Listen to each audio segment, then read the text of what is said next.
Himachal news 24/7। नमस्कार, मैं हूं सोनाली और आप देख रहे हैं हिमाचल न्यूज़ 24/7।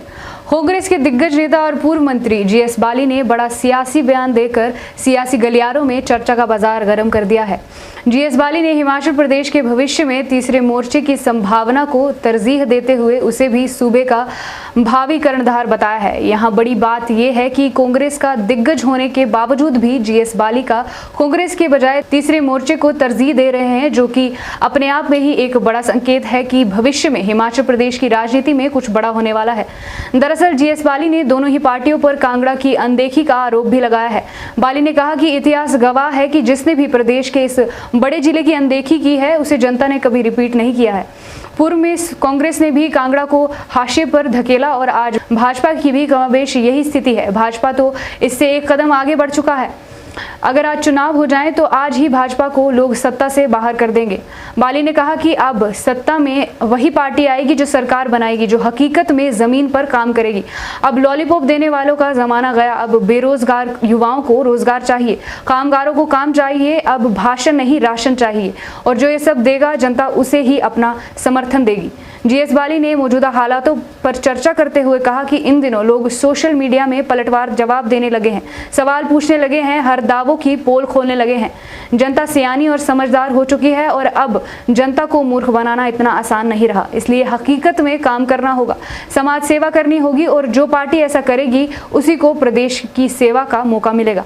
बावजूद इसके भाजपा और कांग्रेस में अभी भी ये सब नहीं दिख रहा, इसलिए भविष्य में कोई तीसरा ही बाजी मारेगा, ये भी तय है। देखो, मैं एक बात बता दूं आपको, पहले कांग्रेस सत्ता से बाहर हुई तब भी कांगड़ा के कारण हुई, कांग्रेस सत्ता में आई तब भी कांगड़ा के कारण आई।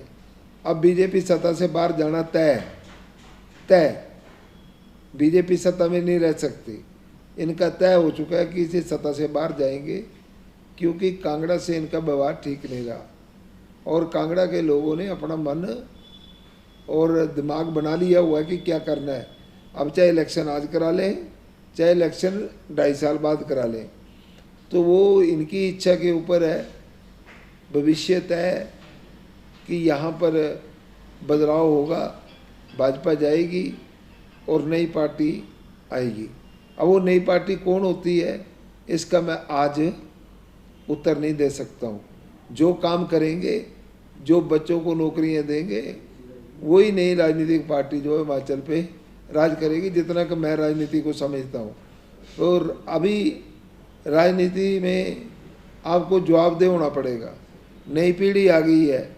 अगर आप फेसबुक पे कोई कमेंट लिखते हो, उसके वापसी कमेंट जो आते हैं आप उनका जवाब चाहते हैं वो, तो ये जवाबदेह वाली जो राजनीति है ये बड़ी डिफ़िकल्ट होने वाली है। और अब समय आ गया हुआ है कि बहुत राजनीतिक उथल पुथल होगी। लोग जो हैं हिमाचल के स्पेशली ये पढ़े लिखे हैं, सोशल मीडिया और मीडिया इलेक्ट्रॉनिक और अदरवाइज आल्सो ये अपना पक्ष देते रहते हैं, अपना पक्ष लेते रहते हैं। ये लोग बिल्कुल तैयार हैं अपना फैसला लेने के लिए। मैंने बताया जो लोग सेवा करेगा वही आगे बढ़ेगा। जो सेवा नहीं करेंगे, जो आप कह रहे हैं कि धरातल पे नहीं नज़र आ रहा, जो नहीं आएंगे वो अंडरग्राउंड चले जाएंगे, धरातल के भी अंदर चले जाएंगे। तो ये तो बड़ा स्पष्ट होता है कि जो लोग काम करेंगे उन्हीं लोगों को लोग दायित्व देंगे। और जहाँ आपका पुराना ट्रैक रिकॉर्ड होना चाहिए, उसमें कांग्रेस पार्टी का पुराना ट्रैक रिकॉर्ड अच्छा है। पिछली सरकार में भी बहुत बड़ा काम हुआ, मगर हम उसको इनकैश नहीं कर सके। आपसी मतभेद भी थे और उसके कारण कई चीज़ें नहीं हो सकी। मैं आपको एक एग्जांपल दूंगा कि हमने बेरोजगारी भत्ता दिया, बजट में भी रखा, मगर वो प्रैक्टिकली इम्प्लीमेंट नहीं हुआ। जब नहीं हुआ तो आप थोड़े थोड़े मार्जिन से थोड़ी सीटें हार गए, नहीं तो शायद सत्ता में होते। तो ये कई चीज़ें हैं जो कि आने वाले समय में चुनौती बनकर के सामने आए। हिमाचल न्यूज़ 24/7 के लिए कांगड़ा से विपिन शर्मा की रिपोर्ट।